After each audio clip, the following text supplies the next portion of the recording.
Hi Aries, this is Lee at Fresh Astrology. How are you? Happy holidays. We are looking at the first quarter of 2019, which is always very exciting.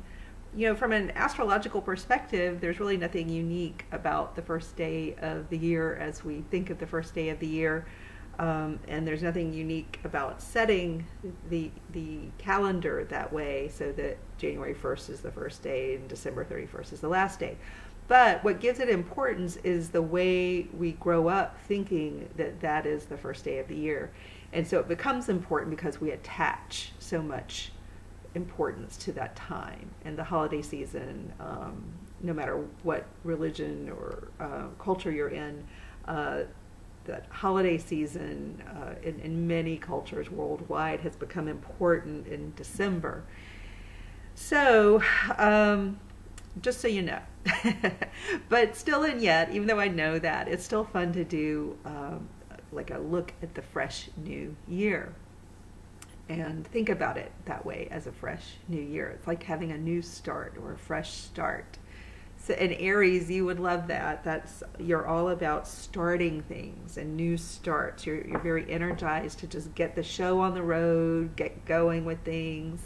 In a way, you have, even though you're a fire sign, you have a way of moving through the world as though you're almost kind of like a fellow earth sign, like an honorary earth sign, but you are a little less cautious perhaps at times, and you'll just go for it, whereas maybe an earth sign would do more research or hesitate or hem and haw a little bit. Not that earth signs aren't very proactive, they absolutely are because of the practicality, but you kind of jump into things. And so this idea of jumping into a new year is something you usually like, I would think. So let's look at the first quarter of the year. So we're looking at January, February, and March, the first 3 months of the year. And so it's going to take a little time. Also, for those interested, below I'm going to put some links. So first you'll have a link on how to get a reading from me. And right now the prices are really good. I have a holiday sale going on. So my prices, I usually do a kind of a sale around this time of year. So prices are good. It's a good time to scoop up a reading. It's a good time to get a coaching session too. I also lowered those prices. Also, if you've ever had a reading with me, or a coaching session for that matter, you get your most recent price. So whatever you paid last time for a reading, whatever you paid last time for a coaching session is what you will get, because that's just me honoring the fact that you've been a long-time customer or a loyal customer. Don't worry about the new prices. Whatever you paid for last time is what you can pay. But if you paid a lot last time compared to the sale price, check out the sale prices because you might get a discount there. But for my customers I've had over the years, you get the most recent price you had. That's just me thanking you for having been a customer. Also, I have 2 courses. January's a time I kind of do my courses. So I have 2. One is a 2-week-long course, so it's a little more minimal, but the topic is very narrow. That one is how to do, like if you're an astrologer, or even if you're a tarot card reader and you kind of use astrology, the astrological signs to distribute the tarot message. There's a certain way I do love readings that has more of a coaching style, and it's a little more contemplative, and my goal is always to be to do no harm, almost like, you know, a medical professional. Like first I want to do no harm to the person to whom I'm giving the reading. So that's my number 1 rule, do no harm. And so that makes that filter right there creates a very different way of doing a chart reading in love, because people are so vulnerable there. They're vulnerable in all topics, and my other course addresses how I do my coaching style in astrology. If you want to take that course, which is many weeks long, and starts in January as well. So, but the love course is really just to teach you and have you practicing with your fellow classmates how to go about dealing with something that's so personal and so vulnerable for the person getting the reading. So even if you do tarot and you're using the astrology, zodiac to parse out your message and to kind of divide people into categories, there's just a way I approach it where I'm always putting myself in the other person's shoes. And there's specific tools and methods you can use to do that, and certainly practicing in a classroom setting is going to set you up for success. If you want, you have to have the intention, like, I care enough about my clients to take this approach, and I want to learn more about how to protect them during a reading, even if the reading's maybe not what they want to hear. You can still be truthful. Truth is very arbitrary. For example, if you're giving a reading, and this is for anybody, you don't have to want this course. I mean, let me just talk to you a little bit about how you can define truth and come at truth. You could look at a chart and somebody could be asking you, often I'll get the question, is this very specific person going to come back to me? So I could look at a chart and pretty much see, no, that person's not coming back. And, I can even see more about maybe that person and the way they've treated the person I'm giving the reading to. And I can see that person, even if they came back, you really shouldn't take them back. So how do you deal with that? Well, you could say, hell no, that person's not coming back. And you just need to move on. You need to just find someone else, or you were kind of start assigning blame to the person. You can say a lot of things to a person about that situation, and it can go from super harmful and damaging to that person to something more like, well, tell me about this person and the way, like, what do they mean to you? Why would you want them back? Tell me why you want them back in your life. And how is the relationship going? How did this person treat you? You can start asking questions. And then you can get at, so if they are still a little delusional around this person, which all of us can be in love, you can say things like, I don't know, how would you like to be treated? So this is just like the tip of the iceberg. And so I give you some kind of coaching tools to get at how to deal with someone who's really just stuck on someone who's never coming back and probably would just hurt them and may, think very little of them even. You can see a lot in a chart, but you don't need to tell that person that. And you don't need to say it in a way that's abrupt or harmful. So anyway, that's a 2-week course, just kind of a practice sessions and giving you some tools. But if you're more interested in diving into more how I do my coaching approach all around for all topics, you can take the extended course, the longer course on how to learn how to be an astrology coach, which is the kind of difference I was demonstrating before with love. Rather than just saying, no, in fact, he looks like a jerk and he's just going to drag you through the mud. You can say that to someone and it's still, technically, it could be the truth, but it depends on how you want to treat your customers. So anyway, those 2 courses are available. I'm very excited. I love working with people. That's my favorite thing in the world, is to coach. So come join those classes. Space is limited because I have to be able to work with all of you. And if there are too many people, I can't really work with you in a way that I would like. So sign up for those courses. And what else? Oh, join Tribe if you're a woman over 40 and you are looking to recreate your life. And I'll have a link for Tribe below. All right, that's it. So Aries, onward. You have an interesting year because you're kind of getting rid of Uranus. But Uranus is dipped back into your chart. And I think, so a lot of Aries probably in the final quarter started feeling like, I think a lot of Aries were starting to feel really good. maybe not every single Aries, because it has something to do with your rising sign too, but across the board, I think most Aries were starting to feel like, I've got a handle on my life. Things are going well through the last year. And then in the final quarter of 2018, it was like stress and suddenly having more emotions and suddenly having maybe some doubts at certain times, maybe not every single day all the time, but getting a little more shaken by life, which was the way you felt, 5, 6, 7 years ago, but not so much over the last year. You're starting to kind of get your strength back and really feeling good. So the nice thing is about this quarter is that by the end of this quarter in 2019, you will have officially have said goodbye to Uranus in your sign.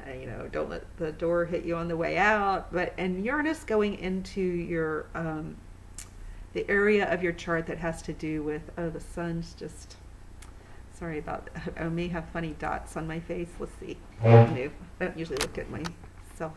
Okay, so that should be better. Okay, so anyway, to have Uranus in your second house, which is kind of where it's going to be now at the end of this quarter, is better. It will shake up the area of life having to do with earning money, but often in a very good way. Especially if you're in the field of technology, even science, but especially like engineering or more like mechanical, electrical kinds of sciences. So if you work for a company that specializes in that, or you yourself are an engineer or a scientist or computer scientist, then this bodes very well. If that doesn't apply to you, it still could be really good if you're using the internet, you're using technology to grow your business and to maybe change your business. You're maybe moving it more online, and maybe travel is involved. If you use travel or a global audience at all, or a global clientele, this is very good for you. And even for people where they don't feel like those descriptions necessarily apply, it still can, and it's just this lightning strike and this constant shaking up of your work arena, the way you make money, that it can, by the continual change and shaking up, get you to a place where you finally are moving at the pace you need to move to thrive, I guess, to make the money you want to make and to get what you want to get out of this area of making and spending money. The constant change and challenge, and a lot of you are going to have this feeling of needing to keep up and scrambling to keep up with maybe workload and all the changes going on in your environment. But that's very exciting, and I think it's something that an Aries can really adapt to pretty easily. So I'm thinking that all of you are going to appreciate this energy a lot more than you did when it first entered your sign roughly 8 years ago now. So that's one of the biggest changes happening for you over this time frame. Let's look further. So in January, if we start with January, we have 2 eclipses going on here, and so the first one hits across the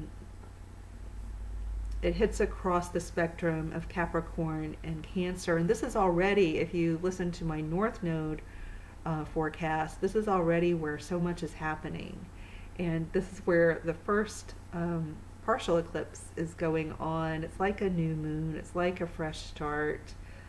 Or starting up something, and that happens right now. We're on a cycle where new moons are happening early in the month, and so early in the month, really in the first week, you're going to have all this fresh energy and this newness, and it really highly points to and implicates, not just implicates, it's explicitly talking about what you do for a living, or how you're setting your career, how you're identified in the public world, that's changing dramatically, sometimes slowly, but then also dramatically.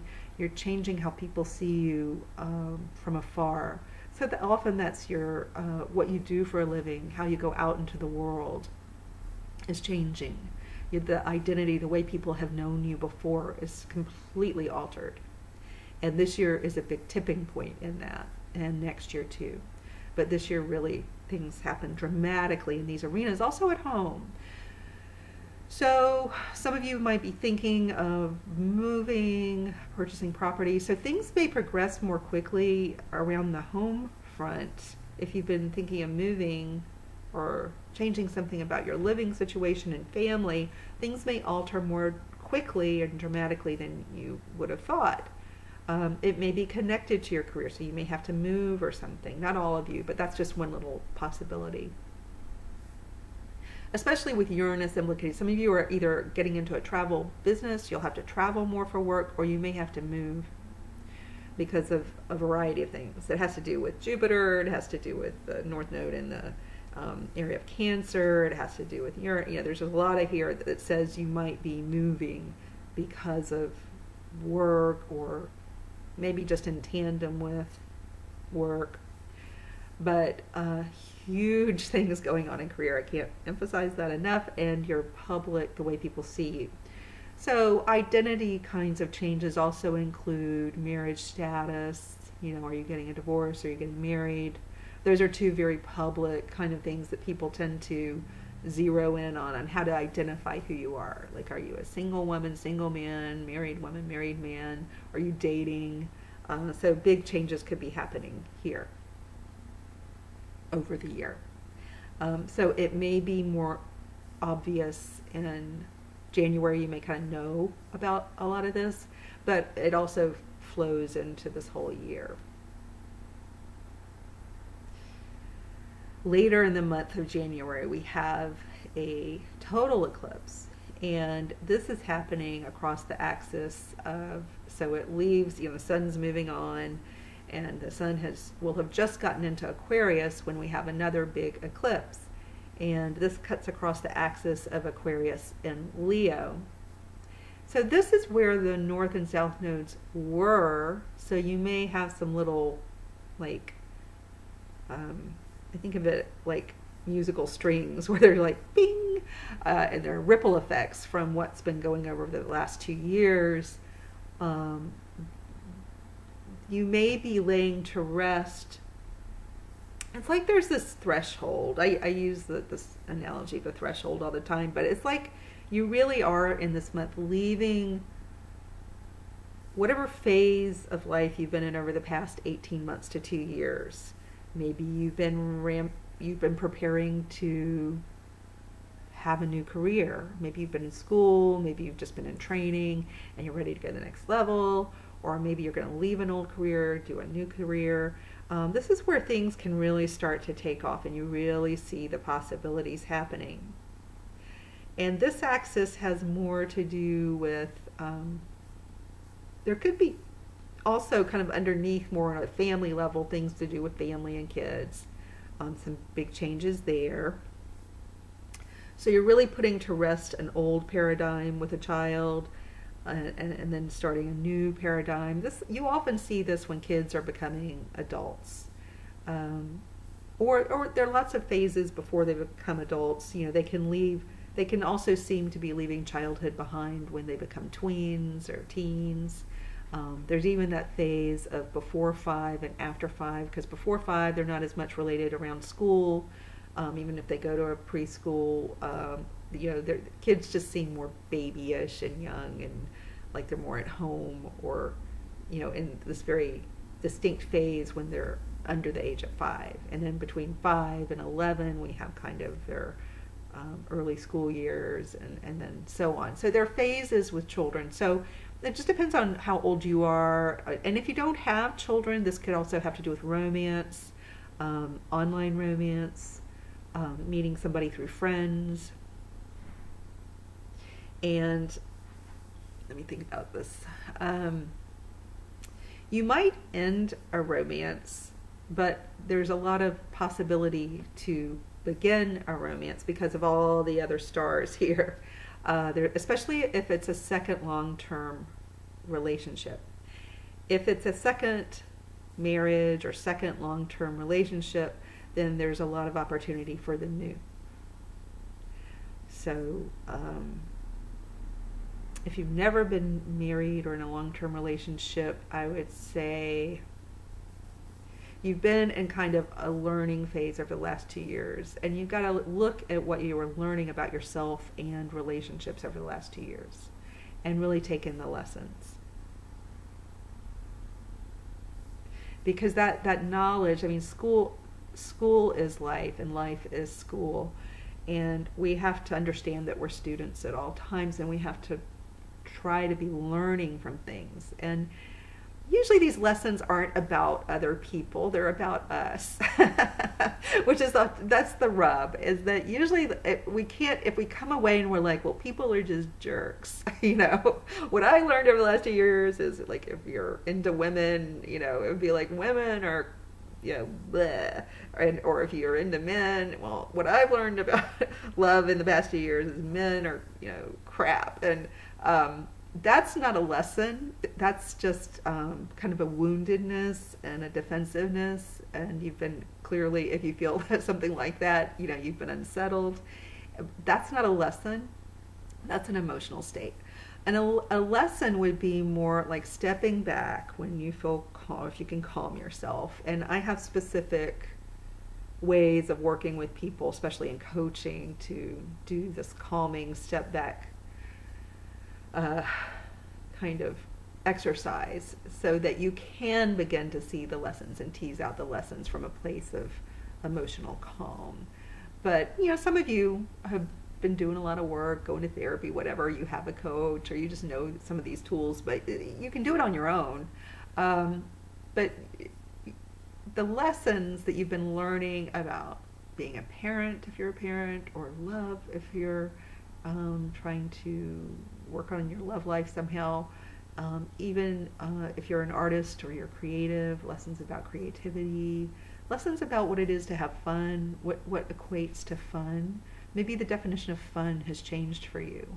It used to be fun to go out and, if you're young, it's usually, some people think it's fun to go and just get totally obliterated and drink or drug themselves into oblivion. And that may have changed, and congratulations on that. But your definition of fun may have changed. Maybe you liked going out on the town and going to expensive restaurants, and now, maybe you want to be at home more. So the definition of fun may have changed for you, what you consider fun. And that may impact your love life, like the kinds of people you were attracted to before, or even with somebody you're in a relationship with, what was fun before may have changed.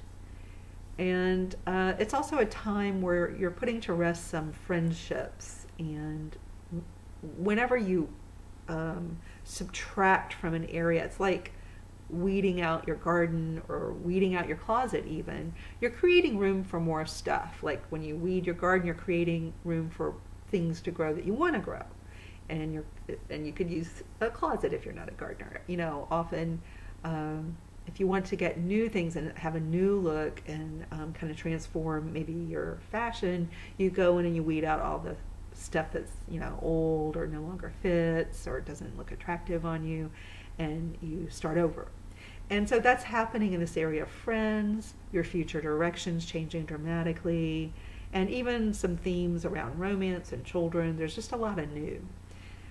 So it's very exciting, but you will be saying goodbye to phases of life, which you may be really happy to say goodbye to. So it's not necessarily sad on all fronts. In March, we have, let's see. Oh no, we got to go to February first, sorry.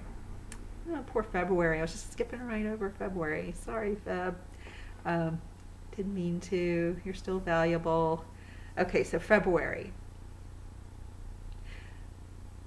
So it's interesting in astrology how things will happen in little groups, like around a cluster of days. And so there are actually several things happening in February, but I kind of zeroed in around February 14th because it's, Valentine's Day.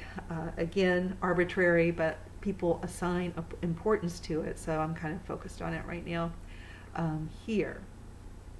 So what's happening in February is we kind of start the month with Saturn sextile Neptune, which I'll get to in a minute. And then we have, very early in the month, we have Venus entering Capricorn. We have a new moon in Aquarius. So again, these same areas of the chart I was talking about. This whole area is very lit up right now. It's just the time of year in part, but also the other stuff going on, the slower moving things that aren't always there. Mercury enters Pisces, Mars enters Taurus, that's on February 14th. Chiron enters Aries, so that's you, which we'll talk about in a second. Sun enters Pisces later in the month, so we're moving from Aquarius to Pisces in this month, and those energies are at play. Full moon in Virgo, February 19th, and let's go look. I want to check out Chiron. Let's look at Chiron going into your sign.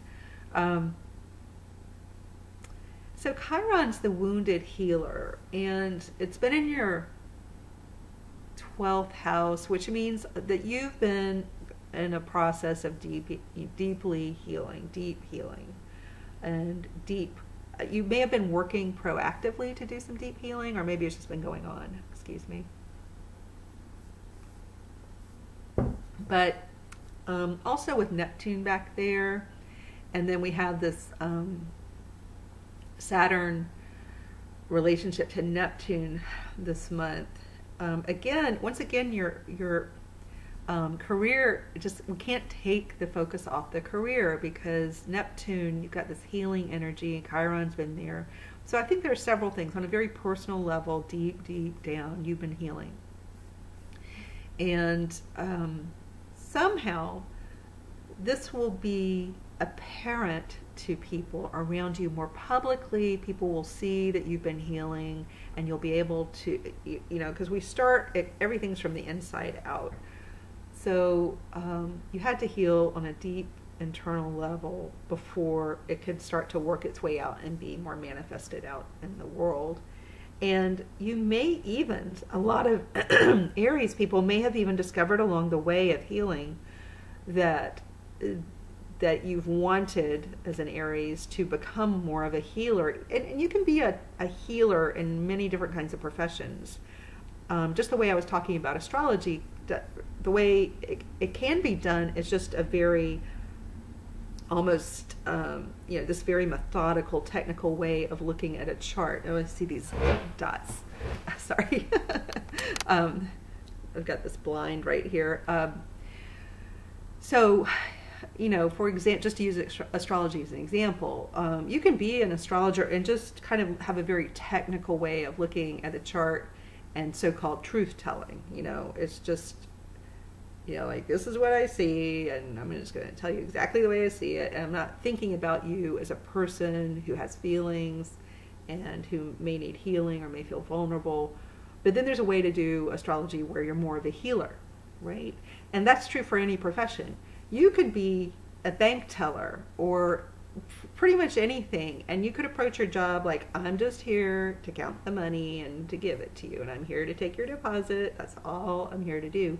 Or you could be like, when I was very young and putting myself through college, I was a bank teller one summer, and there were just these hilarious, intelligent women who worked at the bank with me, and they were just bizarrely, like they should have been college professors or something. They were so amazing and funny and witty, and the way they were with customers, they weren't, I don't know if they weren't trying to be healers, but they just made the whole atmosphere of that bank completely unlike a bank.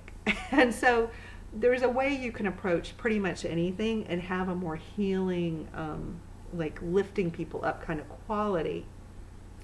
So I just have a feeling that that's a part of what you're going through, that you're going to be more invested in turning your pain around to the point where you can help others because of the pain you've had, if you've done the healing. Now, for those of you who've wanted to bypass that healing and haven't wanted to do that internal work, and it's been hard for you to heal, it's going to become so obvious to you and to others that you need to go do that healing. if there's still that hard edge or that kind of razor edge or that ragged edge that is visible, that comes across, like an example of that would be like if you catch yourself being overly sarcastic and like these zingers just come out of your mouth.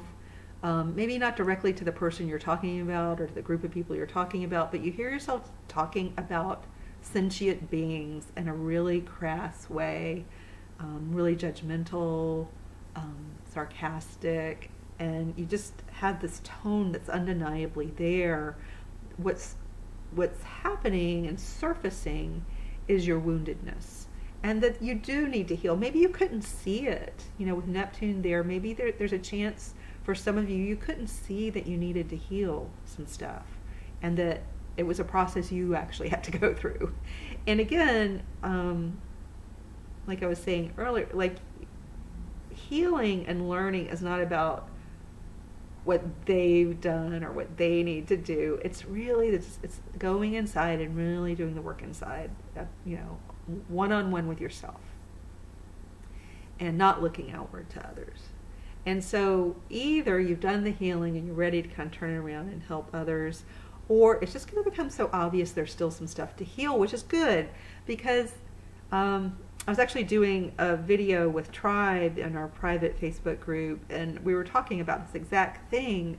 Often we're blind to the stuff that's really hurting us and really still there for healing, that needs to be healed. And because we're blind to it, because we've kind of smoothed it over, maybe because we just had to for a while, and to do our daily routine, if we have a lot to do each day and lots of responsibilities, we have to just kind of push it aside, and we become blind to it after a while. It's like a messy closet. It sits there forever, really messy, and you don't even go into it anymore because if you open it, everything's going to fall on your head, so you just stuck there. And what Chiron might be doing for some of you is bringing that messy, like that door suddenly is going to fall off, or it won't close anymore, and you'll have to address that closet, so to speak. But in your case, it's the closet filled with pain and hurt.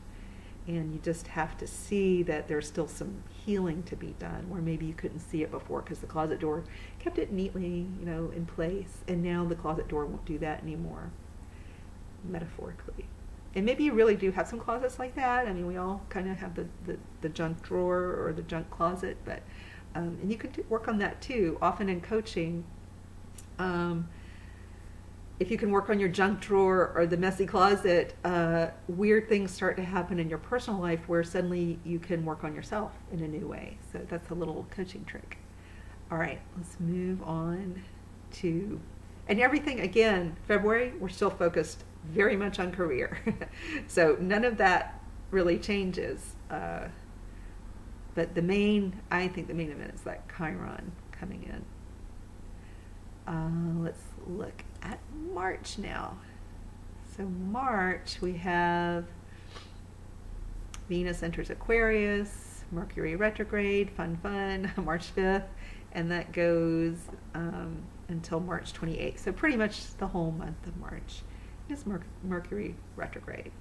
Because even those few days before the retrograde, usually there's some sign of the retrograde entering your life. But it's just a time to slow down in certain areas.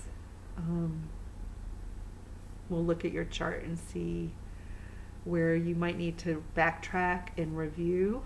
So we'll look at that in a minute. So that may be the big event of March. Let's see what else. Venus in Aquarius. Uranus enters Taurus. Okay, well, we talked about that already, really. New moon in Pisces. Okay, new moon in Pisces has a lot to do with that Chiron that we were talking about. So we already covered that, in essence. Jupiter and Pluto are in a nice arrangement.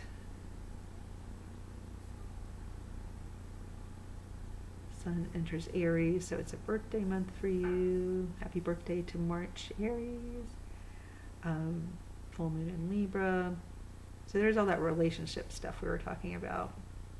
And you'll get your energy back if you've been tired through much of this quarter. You'll start to get your energy back toward the end of March. Venus enters Pisces, so there's some Pisces stuff because it's a time of year of Pisces. Then Mercury direct and Mars enters Gemini. Okay, so I really want to focus on that Mercury retrograde. Let's see what that's about. Mercury retrograde is not like a huge lifetime event. It's just like it'll change the flavor of any momentum you've had. So there's going to be momentum in a certain area, but then this idea with the momentum of stepping back and slowing down a little bit. So let's look at where that is. And, okay, hold on, let's do that.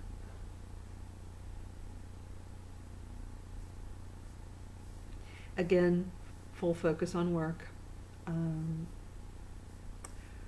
Mercury retrograde is hanging out kind of right on the cusp of that 12th first house. So this really kind of, there's a lot that's kind of piggybacking on that Chiron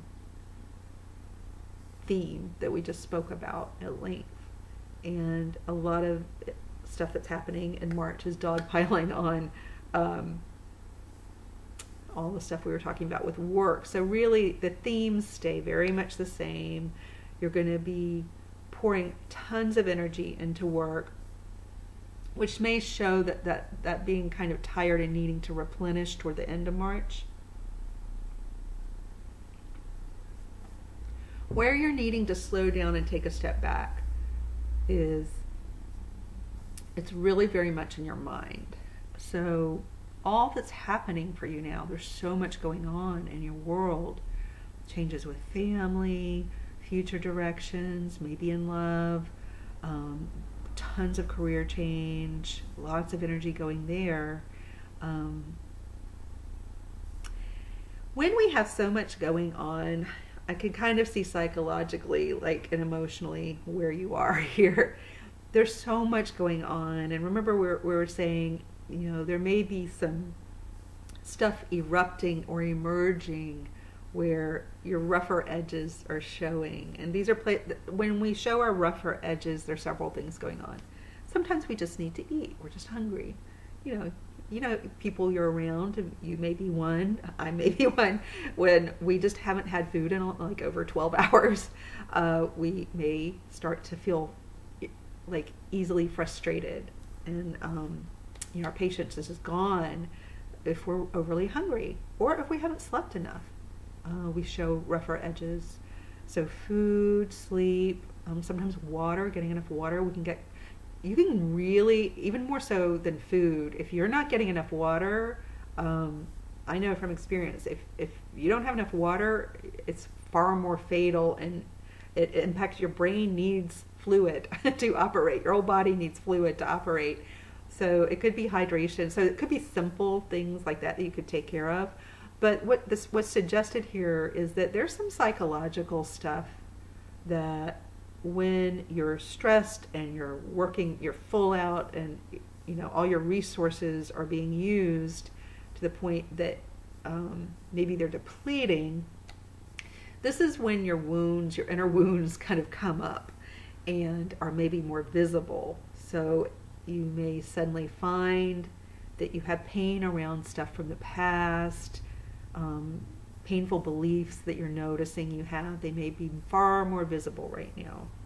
And so this Mercury retrograde for you in March may be more about really seeing, as much as you've grown, because you've had tremendous personal growth with Uranus in your sign, as much as you've grown and as far as you've come, and maybe you had to come that far. Maybe you needed all that growth and strength and coming that far to finally be able to deal with some of the pain from your past, or some inner turmoil, or something that goes on psychologically for you that's not as pleasant. It could be memory related, just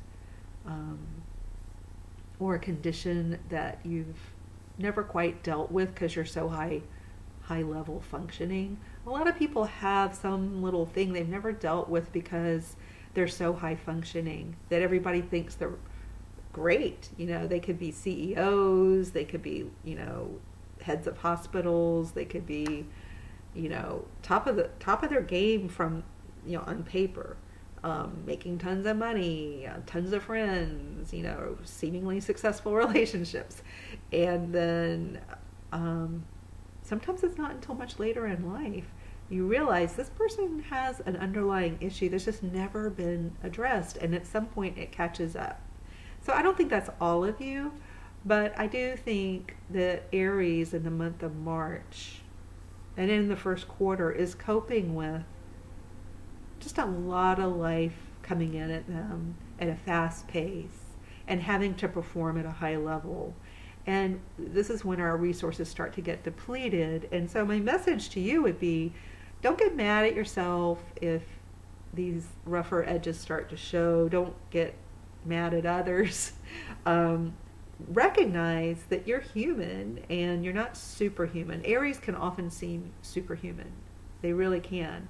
And so it's good sometimes, even though it sounds funny, like, duh, of course I'm not. But sometimes we really, even though we intellectually know we're not superhuman, intellectually we know that we need sleep and food and nurturing and sometimes therapy. Sometimes intellectually we know that people in general need that, maybe even us, you know, conceivably, but we don't take it in. We still behave as though we're supposed to be superhuman and never need help. My message to you would be, you're holding the world on your shoulders right now. You're really, it's like you're holding the world on your shoulders, and you're carrying so much. And if anybody can do it, you know, Aries can, kind of similar to a Taurus, but a Taurus would be far more likely to set it down, set the world down, and go have a glass of wine. Set the world down and go eat something sweet. Set the world down and go, you know, I don't know, make out with somebody. But Aries is really does have that. I can do it to the point of just like really struggling. So I would say you are doing a lot, and you're totally capable of doing all of this, and you're doing great things. You're accomplishing so much here, and so much change is happening around you. Just recognize that you're not superhuman. You do need the basics, you know, food, water, rest, and sometimes the rest is the hardest part for the Aries. Understanding how much rest you actually need. It's not just about sleep. Maybe you'll improve your sleep, but you still might need daylight waking hours rest. So I think by the end of March you may really be feeling that, but I would say try to, through this first quarter, try to really build in periods of actual, maybe, you know, improve your sleep too, but daylight hours of doing nothing. No expectation, don't answer the phone, don't agree to do stuff. You need like I would say at least one day a week where you're like, I'm not going anywhere, I'm not doing anything for anybody. I mean, if you have little kids at home, obviously there's certain things you gotta do, but you minimize and really create a day of rest. I think that concept of a day of rest has been here, you know, for thousands of years, and in our modern society sometimes we get away from that. I understand that we actually do need a day of rest once a week, and Aries is one of the signs less likely to give that to him or herself. So that is, I think, the big takeaway here is you're going to be conquering the world. Hopefully not literally. I really don't want you to conquer the world, but you're in your own metaphorical world. You're doing great things, and your life is on a good track, and all kinds of change happening. But I'd really like you to understand just that one day a week of rest would be so valuable. All right, take care, guys. I'll see you soon to talk about quarter 2.